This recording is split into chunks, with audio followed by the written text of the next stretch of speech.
Los terribles pecados que hubo en la iglesia de Galacia a menudo son pasados por alto.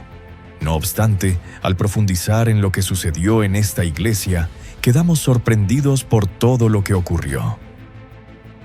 Debemos considerar que Galacia fue una región histórica ubicada en el centro de Asia Menor, en lo que hoy corresponde principalmente al territorio de la actual Turquía. No se trataba de una sola ciudad, sino de una amplia zona compuesta por varias poblaciones importantes como Ancira, Pessinus y Tabium. Su posición geográfica la convertía en un punto estratégico, ya que conectaba rutas comerciales que unían Oriente y Occidente, lo que favoreció un constante flujo de personas, ideas y culturas. La historia de Galacia es singular. Parece ser que alrededor de los años 278 y 277 a.C., una gran cantidad de pueblos indoeuropeos, conocidos como los celtas o los galos, procedentes de la Galia, a quienes los griegos llamaban Galatai, de donde proviene el nombre dado a esta región, entraron por el Bósforo y se establecieron allí. Aunque eran de origen celta, con el paso del tiempo adoptaron muchos elementos de la cultura helenística que predominaba en la región, especialmente el idioma griego, sin abandonar del todo sus costumbres tribales, su estructura social fuerte y su carácter combativo. Más adelante, Galacia pasó a formar parte del Imperio Romano, lo que trajo estabilidad política, infraestructura y una administración organizada. Culturalmente, Galacia era una región diversa. Convivían tradiciones celtas, influencias griegas y la autoridad romana. La religión era pluralista, se practicaban cultos paganos, la adoración a dioses locales y a deidades del panteón grecorromano. Este contexto religioso abierto, aunque espiritualmente confuso, facilitó que nuevas ideas religiosas pudieran ser escuchadas, debatidas y, en muchos casos, aceptadas. El Evangelio llegó a Galacia a través de la labor misionera del apóstol Pablo. Según el libro de los Hechos y las referencias que el propio Pablo hace en su carta, el apóstol visitó la región durante sus viajes misioneros.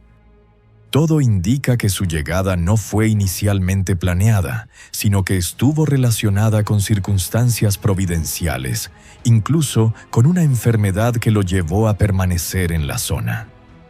A pesar de ello, Pablo predicó a Cristo, y el mensaje fue recibido con gran apertura y entusiasmo por muchos gentiles. Las comunidades cristianas en Galacia nacieron, en su mayoría, de creyentes no judíos que abrazaron el Evangelio de la gracia con gozo. Sin embargo, después de la partida de Pablo, llegaron otros maestros que comenzaron a pervertir el Evangelio, y esto llevó a Pablo a escribir la Epístola a los Gálatas. Un estudio bíblico de la carta a los Gálatas revela que esta fue la carta más encendida de Pablo, en la que confrontó a las personas por su legalismo, por dar crédito al esfuerzo de las obras para la salvación, por cambiar la gracia por un evangelio diferente. Y también muestra cómo el mismo Pablo fue acusado de ser falso y de que su doctrina era solo cosa de hombres, por lo que escribe justo en un momento preciso y ocasional. Galacia no era exactamente el tipo de iglesia que uno vería como un ejemplo a seguir. Así que, hermanos amados, consideremos 4 pecados que había en la iglesia de Galacia.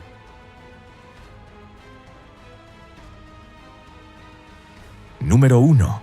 Libertinaje.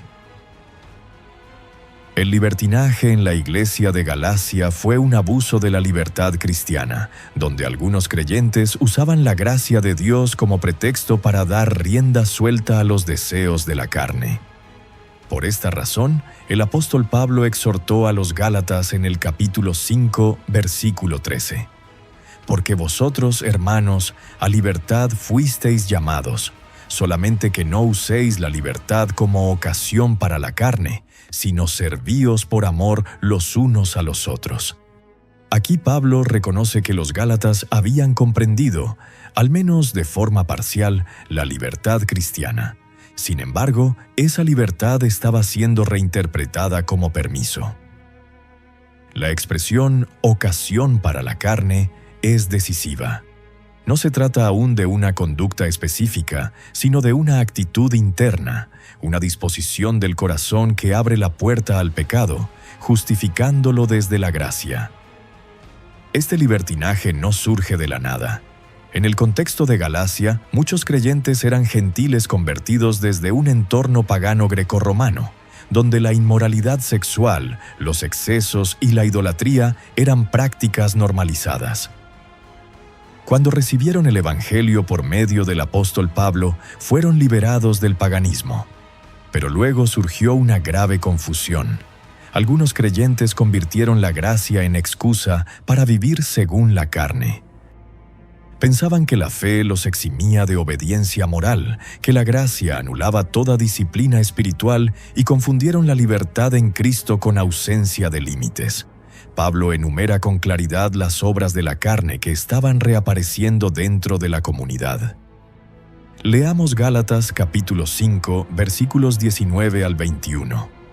Y manifiestas son las obras de la carne, que son adulterio, fornicación, inmundicia, lascivia, idolatría, hechicerías, enemistades, pleitos, celos, iras, contiendas, disensiones, herejías, envidias, homicidios, borracheras, orgías y cosas semejantes a estas, acerca de las cuales os amonesto, como ya os lo he dicho antes, que los que practican tales cosas no heredarán el reino de Dios. Esto muestra que algunos creyentes estaban regresando a patrones de vida anteriores, ahora justificándolos con un lenguaje espiritual. Por eso Pablo continúa desarrollando el contraste entre carne y espíritu en Gálatas, capítulo 5, versículo 16. Digo, pues, andad en el espíritu, y no satisfagáis los deseos de la carne. Hermanos amados, el libertino abusa de la doctrina de la gracia de Dios, usándola como un pretexto para vivir en pecado. En otras palabras, convierte la gracia en desgracia. Razona de la siguiente manera: ya que mi salvación depende 100% del Señor Jesucristo y no de mi obediencia, puedo hacer lo que me da la gana. El término teológico que alude a esto es antinomianismo.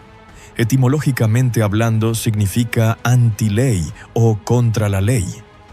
La lógica del evangelio bíblico, cuando es mal entendida, podría llevar a una persona a pensar que puede vivir según sus antojos y caprichos pecaminosos. A fin de cuentas, razona el libertino, nuestra salvación está en Cristo, no en nosotros. Por lo tanto, ¿por qué preocuparnos por nuestra obediencia personal? En cierto sentido, el libertino tiene algo de razón. Es cierto que nuestra salvación eterna depende de la imputación de la justicia de Jesucristo a nuestra cuenta.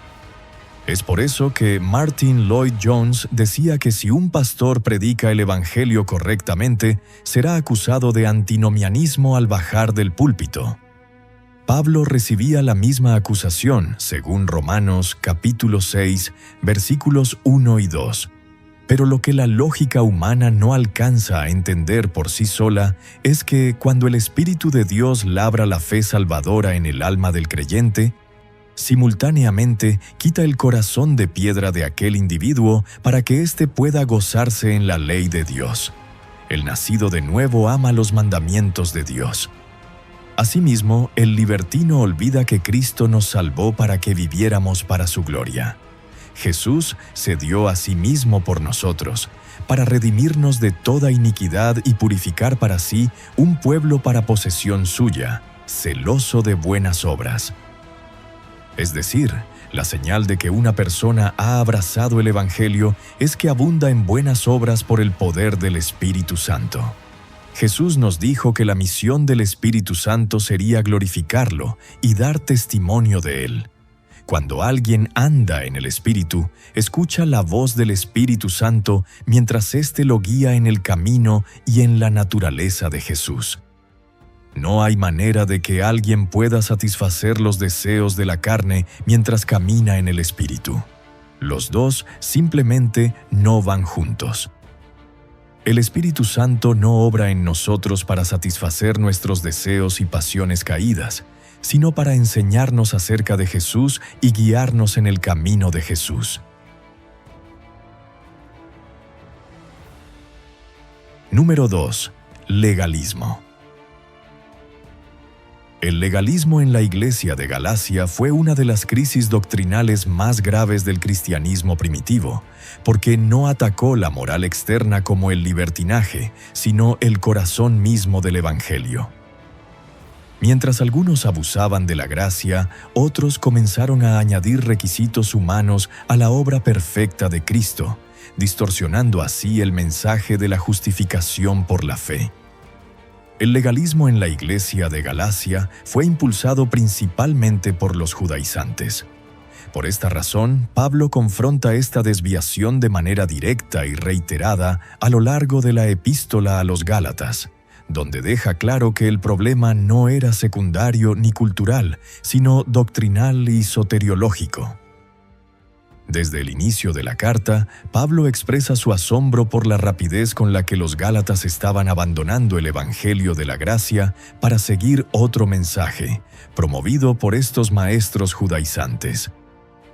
Leamos Gálatas capítulo 1, versículos 6 y 7. Estoy maravillado de que tan pronto os hayáis alejado del que os llamó por la gracia de Cristo, para seguir un evangelio diferente. No que haya otro, sino que hay algunos que os perturban y quieren pervertir el evangelio de Cristo. Hermanos amados, Pablo parecía asombrado no tanto de que se estuvieran alejando. Esto podía alarmarlo, pero no necesariamente asombrarlo, sino de que se estuvieran alejando tan pronto. Aquí faltan las expresiones de agradecimiento o alabanza que Pablo solía escribir al comienzo de sus cartas. La carta a los romanos, a los corintios, a los filipenses, a los colosenses y a los tesalonicenses son ejemplos de Pablo dando gracias y alabando a las iglesias en sus palabras iniciales. Sin embargo, no hizo esto con los Gálatas, y la franqueza de su enfoque indica la gravedad de su problema. Los judaizantes habían seguido a Pablo hasta el país de los Gálatas. Ellos no cuestionaron ni pusieron en duda los acontecimientos ni los hechos del Evangelio. Después de todo, 500 testigos habían visto al Señor después de su resurrección. Cuando hay tantas personas aún vivas que han sido testigos, nadie puede ir de un lugar a otro negando los hechos del Evangelio. La herejía que ellos estaban propagando tenía que ver con la interpretación de esos hechos. Estaban cambiando la interpretación del Evangelio. Estos judaizantes enseñaban que la fe en Cristo debía completarse con la observancia de la ley de Moisés, especialmente la circuncisión, lo cual Pablo denuncia como una distorsión del Evangelio. En Gálatas capítulo 5, versículo 2, leemos: He aquí, yo Pablo os digo que si os circuncidáis, de nada os aprovechará Cristo. Hermanos amados, cuando aceptamos la ley como nuestra regla para andar con Dios, debemos dejar ir a Jesús como nuestra justicia. Ya no descansamos en Él, sino que intentamos ganar la justicia por nosotros mismos. Para los Gálatas, en este contexto, recibir la circuncisión, el ritual que testificaba que un gentil estaba sometido a la ley, significaba que ya no confiaban en Jesús como su justicia, sino que confiaban en sí mismos.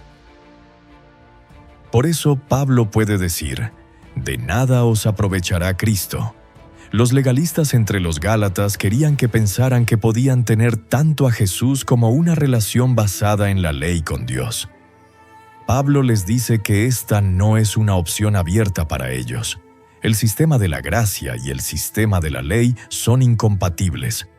Quien quiera tener un medio Cristo, pierde el Cristo completo.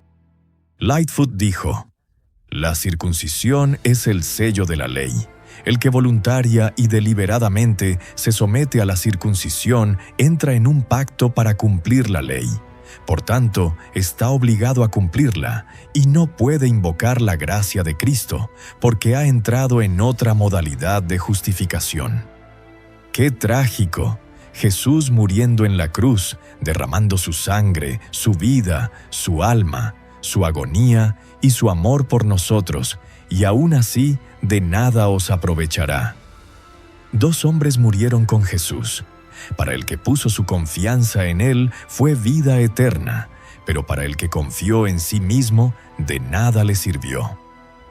Lutero dijo: este punto era tan importante para Pablo que reunió todas las fuerzas que pudo en un llamamiento personal. He aquí, yo Pablo. Cuando continuó y escribió, testifico. Pablo recordó su formación anterior como abogado y hablaba muy en serio. La lengua no puede expresar, ni el corazón concebir, lo terrible que es hacer inútil a Cristo. Ahora bien, el apóstol Pablo va aún más lejos y declara que aceptar la circuncisión como requisito espiritual implicaba someterse a todo el sistema legal mosaico. En el versículo 3 del capítulo 5 de Gálatas leemos: «Y otra vez testifico a todo hombre que se circuncida, que está obligado a guardar toda la ley». Los legalistas entre los Gálatas querían que pensaran que podían observar algunos aspectos de la ley sin estar sujetos a toda la ley. Pero cuando elegimos andar por la ley, debemos andar por toda la ley. Si venimos a Dios sobre la base de nuestra propia observancia de la ley, debemos guardar toda la ley y nuestra observancia debe ser perfecta. Ninguna cantidad de obediencia compensa un acto de desobediencia. Si te detienen por exceso de velocidad, no servirá de nada protestar que eres un esposo fiel, un buen contribuyente o que has obedecido el límite de velocidad muchas veces. Todo eso es irrelevante. Has infringido la ley y eres culpable. Hermanos amados, Pablo identifica el legalismo como un intento de regresar a la esclavitud espiritual, comparándolo con volver a un sistema elemental y opresivo. También reprende con severidad a los Gálatas por permitir que estos judaizantes los desviaran de la verdad. Leamos Gálatas capítulo 3, versículo 1. «Oh Gálatas insensatos, ¿quién os fascinó para no obedecer a la verdad? A vosotros ante cuyos ojos Jesucristo fue ya presentado claramente entre vosotros como crucificado». Las fuertes palabras fueron bien merecidas. Phillips incluso traduce esta expresión como «Oh, queridos idiotas de Galacia». Al llamar insensatos a los Gálatas, Pablo no quiso decir que fueran deficientes moral o mentalmente. La palabra griega moros tenía esa idea y fue usada por Jesús en parábolas como en Mateo capítulo 7, versículo 26. En cambio, Pablo usó la palabra griega anoetos, que describe a alguien que tiene capacidad de pensar, pero no usa su discernimiento. La reconvención que Pablo dirige a los Gálatas es fuerte. Le parece una verdadera locura que hayan prestado oído a los judaizantes después de todo lo que Dios había hecho a su favor. Los llama insensatos, como si alguien los hubiera hechizado, echándoles el mal de ojo, que es el sentido del verbo fascinar. En este sentido, también es interesante notar lo que dice la epístola a los Gálatas, capítulo 3, versículo 3. «¿Tan necios sois? Habiendo comenzado por el Espíritu, ¿ahora vais a acabar por la carne?» De hecho, esto ciertamente era una necedad. Satanás cultivó este engaño para desviar nuestra vida cristiana. Si no puede evitar que seamos salvos por fe, entonces intentará obstaculizar nuestra bendición, nuestro crecimiento y nuestra madurez por fe. Los Gálatas fueron engañados pensando que el crecimiento o la madurez espiritual se podían lograr a través de las obras de la carne, en lugar de una fe simple y continua, permaneciendo en Jesús. Otra forma de expresar el mensaje de Pablo es esta: recibiste el mayor regalo, el Espíritu Santo de Dios, por fe, ¿Vas a partir de ahí no por fe, sino confiando en tu propia obediencia bajo la ley de Moisés? Hermanos, la tesis de Gálatas es que la salvación se da únicamente por medio de la fe en el Señor Jesús. Dios no nos acepta por nuestras obras religiosas, como la circuncisión, sino con base en la perfecta justicia de su Hijo, aplicada a nuestra cuenta por la fe. Ese es el verdadero evangelio.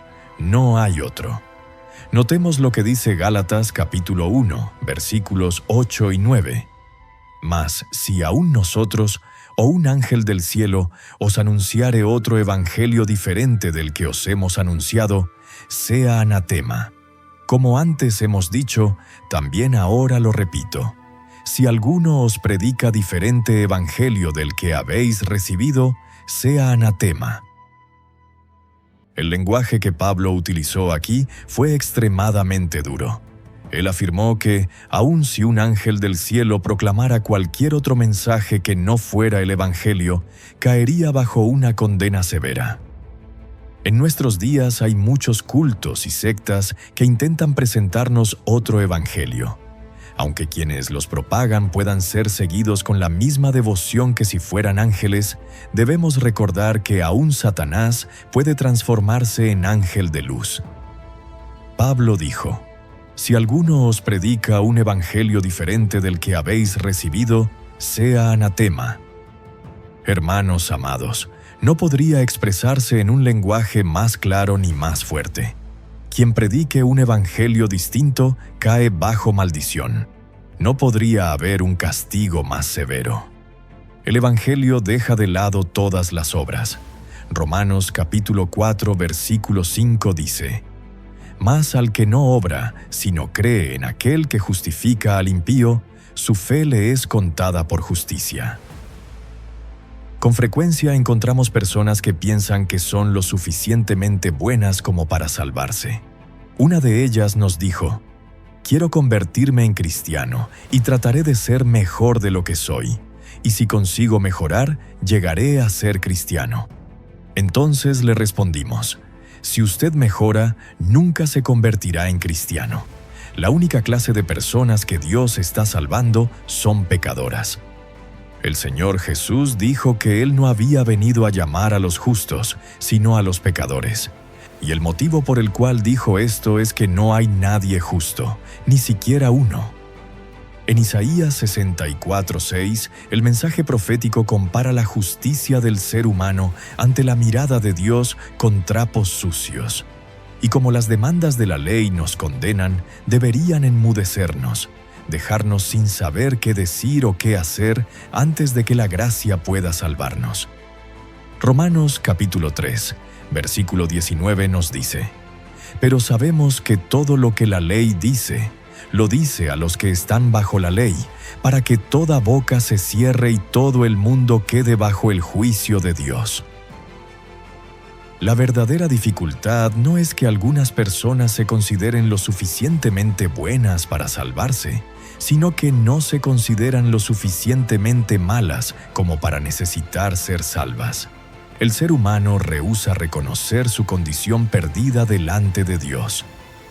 Como dijimos antes, los judaizantes no negaban los hechos históricos del Evangelio, es decir, la muerte y la resurrección de Cristo.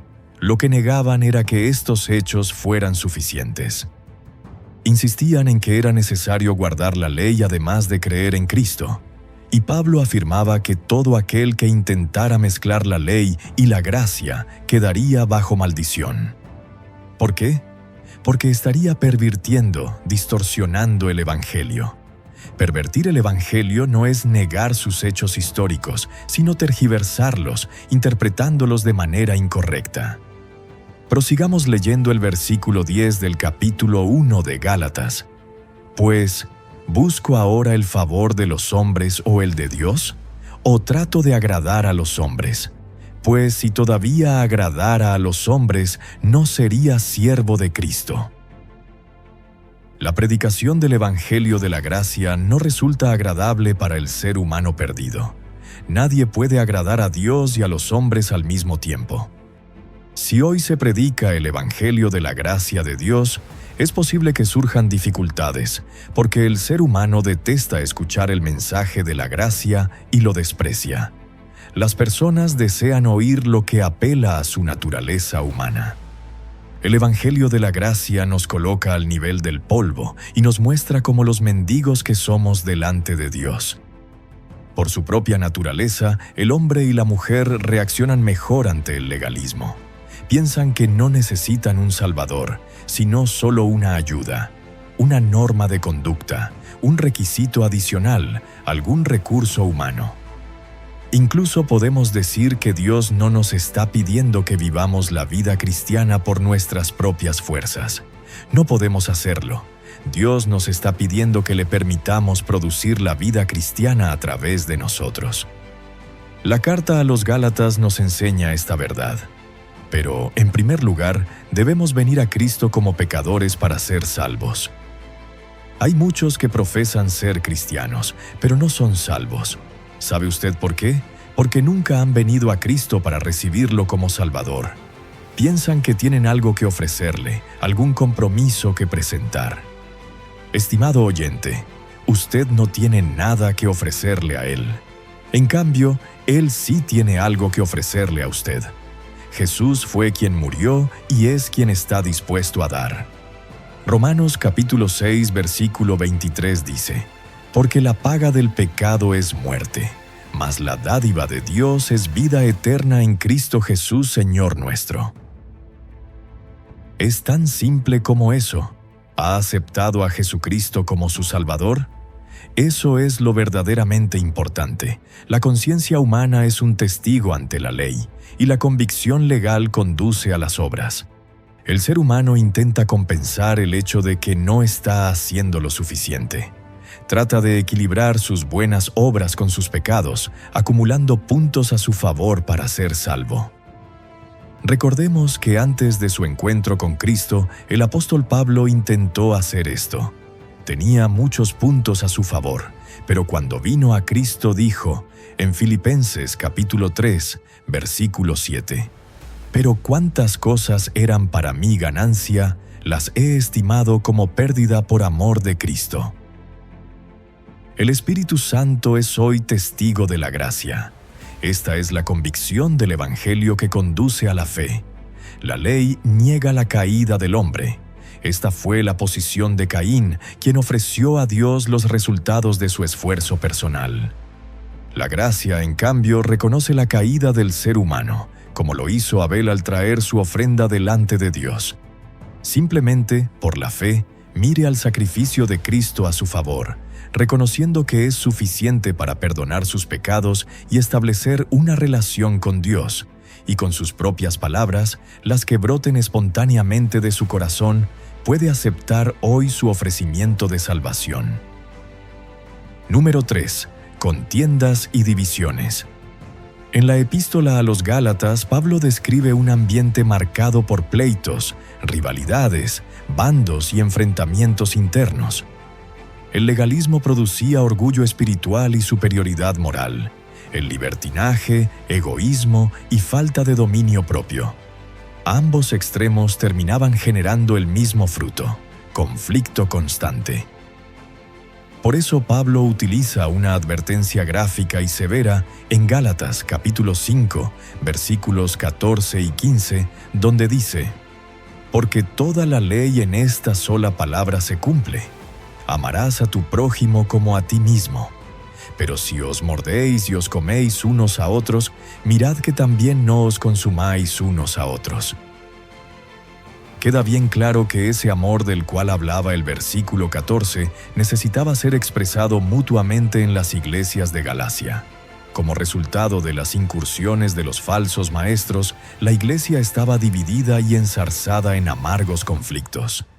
Empleando imágenes gráficas, Pablo advirtió a los gálatas que dejaran de atacarse unos a otros. Utilizó dos verbos fuertes para indicar que estos cristianos no estaban actuando como hermanos y hermanas en Cristo, sino más bien como una manada de animales salvajes que se mordían y se devoraban unos a otros. El término traducido como morder Dagnete en griego significa seguir mordiendo, calumniar, herir, dañar gravemente, y se entiende como cortar o desgarrar con los dientes. La palabra traducida como devorar, katestite en griego, significa comerse, comer hasta acabar, devorar, herir. Si los gálatas no dejaban de proferir palabras destructivas y de comportarse de forma dañina entre ellos, acabarían destrozándose unos a otros y destruyendo por completo su comunidad de fe. Hermanos amados, así es como puede actuar la Iglesia cuando usa su libertad como plataforma para promover el egoísmo. Si quieres ver algo de acción, junta a dos personas egoístas. Las personas egoístas, tarde o temprano, se comerán unas a otras. Morris dijo: la vida sin amor es una vida vivida al nivel de los animales, con una preocupación solo por uno mismo, sin importar el costo para otras personas. Hermanos, la verdadera libertad espiritual se manifiesta a través del amor, sirviendo a los demás, extendiendo la gracia y demostrando humildad. El amor no muerde ni devora a un hermano o hermana en el Señor. Es paciente y bondadoso. El amor no es celoso ni fanfarrón, ni orgulloso ni ofensivo. No exige que las cosas se hagan a su manera. No se irrita ni lleva un registro de las ofensas recibidas. No se alegra de la injusticia, sino que se alegra cuando la verdad triunfa. El amor nunca se da por vencido, jamás pierde la fe. Siempre tiene esperanzas y se mantiene firme en toda circunstancia. En Gálatas capítulo 5, versículos 16 al 26, Pablo presenta la solución: la salida de la esclavitud que conduce a la verdadera libertad cristiana para todos los creyentes.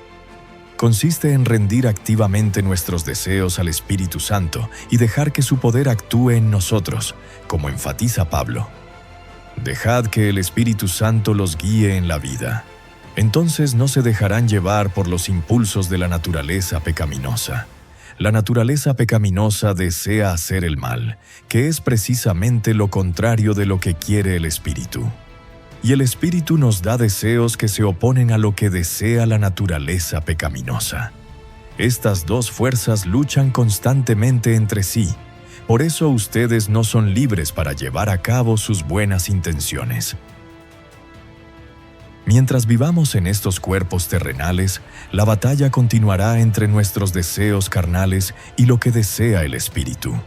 Seguir leyes externas no nos dará la victoria en este conflicto. Pero si cada día recurrimos al poder interior del Espíritu Santo, ya no nos morderemos ni nos devoraremos unos a otros. Entenderemos que pertenecemos a Jesucristo y que hemos clavado en la cruz las pasiones y los deseos de la naturaleza pecaminosa y los hemos crucificado allí.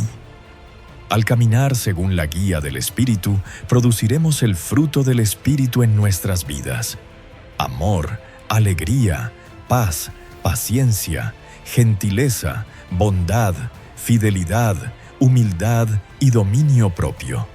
No existen leyes contra esas cosas. Número 4. Pablo fue acusado de ser un falso apóstol de Jesucristo y de enseñar una doctrina que era solo cosa de hombres. La acusación contra Pablo de ser falso y de enseñar una doctrina solo de hombres fue uno de los pecados más graves que se manifestaron en la iglesia de Galacia, porque no se trató simplemente de una opinión personal o de una diferencia secundaria, sino de un ataque directo contra la autoridad que Dios había establecido y, en consecuencia, contra el Evangelio mismo. Este problema no surgió de manera espontánea dentro de la iglesia, sino que fue sembrado por falsos maestros que llegaron después de la predicación de Pablo y comenzaron a cuestionar su llamado apostólico, su legitimidad espiritual y el origen de su mensaje. La primera evidencia clara de esta acusación aparece desde la apertura misma de la carta, cuando Pablo se ve obligado a aclarar algo que normalmente no necesitaría explicar. En Gálatas capítulo 1, versículo 1, escribe: Pablo, apóstol, no de hombres ni por hombre, sino por Jesucristo y por Dios el Padre que lo resucitó de los muertos. Hermanos amados, Pablo estaba diciendo aquí simplemente que él era un apóstol, y por la forma en que lo estaba expresando, no creemos que fuera necesario haber colocado esos paréntesis en esta frase. La palabra apóstol fue utilizada en un sentido doble. En primer lugar, se refería a uno de los 12, aquellos que estuvieron con el Señor Jesús durante sus 3 años de ministerio público, que fueron testigos de su resurrección y que fueron elegidos directamente por Cristo. En segundo lugar, en un sentido más amplio, el término apóstol se refería a aquel que había sido enviado, como se menciona en Hechos capítulo 11, versículo 22. Pensamos que el apóstol Pablo fue quien ocupó el lugar de Judas Iscariote. Después de la resurrección de Jesús, Matías fue elegido por los discípulos para ocupar el lugar de Judas. Sin embargo, ninguna otra información sobre Matías nos es dada, excepto en el relato de Hechos capítulo 1, versículos 15 al 26. Nunca más vuelve a ser mencionado. Si el Espíritu Santo lo hubiera elegido, ciertamente podríamos ver en alguna parte del relato al Espíritu colocando su sello sobre este hombre. Sin embargo, Pablo probó que él era un apóstol, mientras que Matías nunca lo hizo. La elección de Matías tuvo lugar antes de Pentecostés, es decir, antes de que el Espíritu Santo entrara en la iglesia. Por esta razón, pensamos que el Espíritu Santo no tuvo nada que ver con la elección de Matías, y que Pablo fue a quien el Espíritu de Dios eligió para ocupar el lugar dejado por Judas Iscariote. En este versículo, Pablo estaba afirmando algo muy importante, que él era apóstol no por disposición de hombres. En el griego, la preposición apo da a la traducción el significado de no de parte del hombre, es decir, que no era apóstol debido a disposiciones legales emanadas de los hombres. No había sido nombrado o comisionado después de haber asistido a algún colegio, ni de haber completado algún curso especial. Pablo también declaró que su apostolado no era por hombre. Aquí, la preposición dia en el griego indica que no fue designado por medio de los hombres, es decir, a través del ritual de la imposición de manos de otros apóstoles o de algún tribunal eclesiástico. Pablo era apóstol. ¿Cómo? Por Jesucristo y por Dios el Padre, aquel que lo resucitó de los muertos. Fue el Cristo resucitado quien lo llamó y lo apartó para el oficio apostólico. Bien podía el apóstol hablar de la realidad de su encuentro con Cristo, que se le apareció en medio de un gran resplandor, de una luz gloriosa. Fue el Señor mismo quien se cruzó en su camino. Y a partir de aquel día, su vida comenzó a ser transformada. Y fue el Señor Jesús mismo quien enseñó el Evangelio a Pablo. En Gálatas capítulo 1, versículos 11 y 12, el apóstol escribió: «Mas os hago saber, hermanos, que el Evangelio anunciado por mí no es según hombre, pues yo ni lo recibí ni lo aprendí de hombre alguno, sino por revelación de Jesucristo».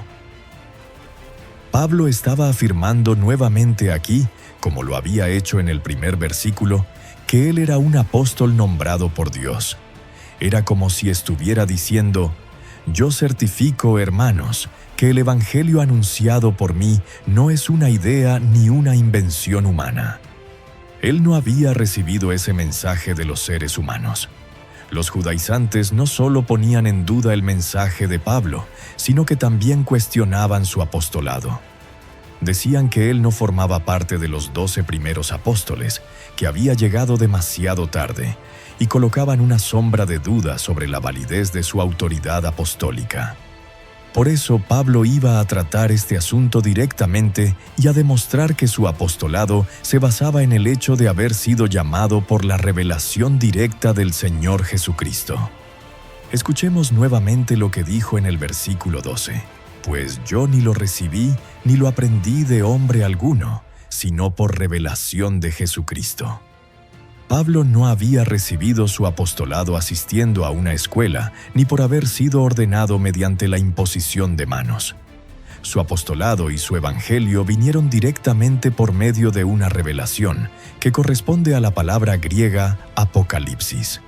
El último libro de la Biblia, el Apocalipsis, procede de esta misma palabra.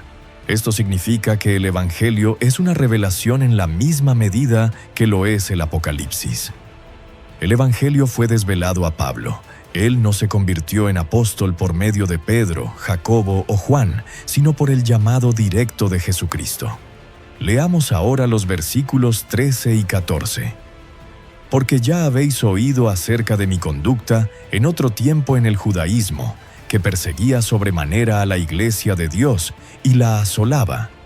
Y en el judaísmo aventajaba a muchos de mis contemporáneos en mi nación, siendo mucho más celoso de las tradiciones de mis padres. Cuando Pablo dice, «Ya habéis oído acerca de mi conducta», se refiere a su manera de vivir en otro tiempo en el judaísmo, es decir, en la religión de los judíos. Pablo no fue salvado en el judaísmo ni por el judaísmo, sino del judaísmo. Observemos esta declaración tan fuerte, donde describe cómo perseguía con violencia a la iglesia de Dios. Continuemos leyendo los versículos 15 al 17 de Gálatas 1. Pero cuando agradó a Dios, que me apartó desde el vientre de mi madre, y me llamó por su gracia, revelar a su Hijo en mí, para que yo le predicase entre los gentiles, no consulté enseguida con carne y sangre, ni subí a Jerusalén a los que eran apóstoles antes que yo, sino que fui a Arabia y volví de nuevo a Damasco. La expresión «pero cuando agradó a Dios» indica que Pablo fue llamado conforme a la voluntad soberana de Dios. Al recibir el Evangelio directamente de Jesús, no consultó su llamamiento con ninguna persona. Personalmente, pensamos que Pablo fue uno de los grandes pensadores de la historia humana. Muchos eruditos especializados en su vida y obra así lo consideran. Fue un estudiante destacado del sistema mosaico del judaísmo y también conocedor de la filosofía griega. Algunos escépticos han llegado a decir que combinó el judaísmo con la filosofía griega para dar origen al cristianismo. Precisamente por eso es tan importante destacar que Pablo afirmó ante los Gálatas que no había recibido el Evangelio por medios humanos, sino por una revelación directa de Jesucristo. Notemos ahora lo que dice el versículo 18 de este capítulo. Después, pasados 3 años, subí a Jerusalén para ver a Pedro, y permanecí con él 15 días.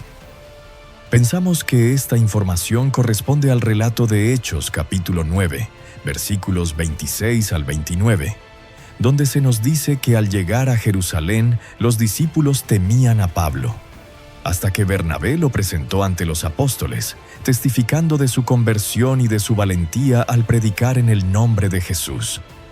Al reunir toda esta información, llegamos a la conclusión de que Pablo pasó menos de 3 años en el desierto.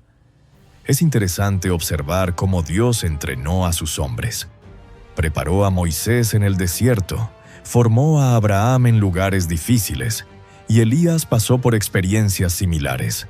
David también fue entrenado mientras huía de Saúl, viviendo en cuevas y clamando a Dios.